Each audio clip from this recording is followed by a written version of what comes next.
വെണ്ടയ്ക്ക ഉപയോഗിച്ച് ഒരു അടിപൊളി തീയൽ നമുക്കുണ്ടാക്കിയാലോ. നമ്മളുടെ അടുക്കളത്തോട്ടത്തിൽ നിന്ന് തന്നെ പറിച്ച വെണ്ടയ്ക്കയാണ്. ഒരു 10 വെണ്ടയ്ക്ക എടുത്തിട്ടുണ്ട്. നന്നായിട്ട് കഴുകി ഇതേ ഒരു വലുപ്പത്തിൽ മുറിച്ച് വയ്ക്കുക.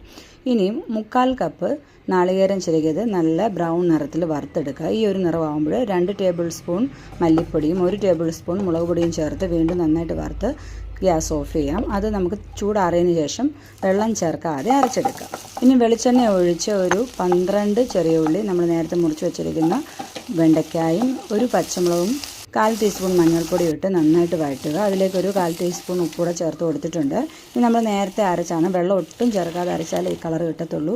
ഇനി നമുക്ക് വെള്ളം ചേർത്ത് ഒരു നെല്ലിക്ക വലുപ്പത്തിലുള്ള പുളി പിഴിഞ്ഞൊഴിച്ച് ഒരു 1/4 ടീസ്പൂൺ ഉലുവാപ്പൊടിയും ചേർത്ത് നന്നായിട്ട് അടച്ച് വെച്ച് ഒരു 10 മിനിറ്റ് വേവിക്കുക. ഇനി നമുക്കിതിലേക്ക് കടുക് താളിച്ചിട്ട് അസൽ ടേസ്റ്റാണ്, പറഞ്ഞറിയിക്കാൻ പറ്റാത്ത ടേസ്റ്റാണ്. അപ്പോൾ എല്ലാ കൂട്ടുകാരും ഒന്ന് കഴിച്ചു നോക്കൂ. ചോറിൻ്റെ കൂടെ വേറെ ഒന്നും വേണ്ട, ഞാൻ വെറുതെ പറയുന്നതല്ല, ട്രൈ ചെയ്യൂ.